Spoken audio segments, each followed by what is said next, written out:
اے ایمان والوں، اپنے باپوں کو، اپنے بھائیوں کو رفیق نہ بنانا اگر وہ کفر کو ایمان کے مقابلے میں عزیز رکھے، اور جو تم میں سے ان کے ساتھ رفاقت رہے گا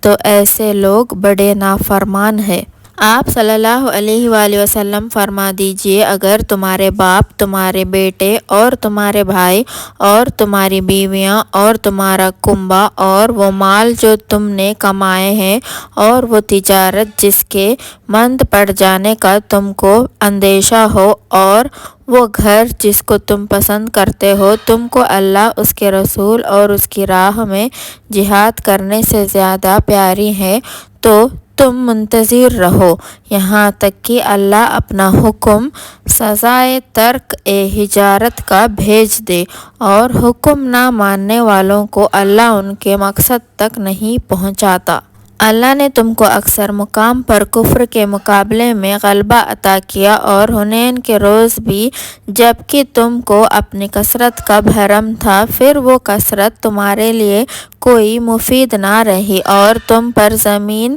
باوجود اپنی وسعت کے تنگ ہونے لگی، پھر آخرکار تم پیٹھ دکھا کر بھاگ نکلے۔ پھر اللہ نے اپنے رسول پر اور دوسرے مومن پر اپنی تسلی نازل کی اور ایسے لشکر نازل کیے جن کو تم نے نہیں دیکھا اور کافروں کو سزا دی اور کافروں کی یہی سزا ہے۔ پھر اللہ جس کو چاہے توبہ کی توفیق عطا کر دے اور اللہ بخشنے والا اور رحم کرنے والا ہے۔ اے ایمان والوں، مشرکین تمہارے ناپاک ہیں، پاس یہ اس سال کے بعد مسجد حرام کے پاس نہ آنے پائیں، اور اگر تم کو افلس کا خوف ہو تو اللہ بہت جلد تم کو اپنے فضل سے اگر چاہے گا تو محتاج نہ رکھے گا، یقیناً اللہ خوب جاننے والا اور بڑا حکمت والا ہے۔ اہل کتاب سے جو نہ اللہ پر ایمان رکھتے ہیں اور نہ قیامت پر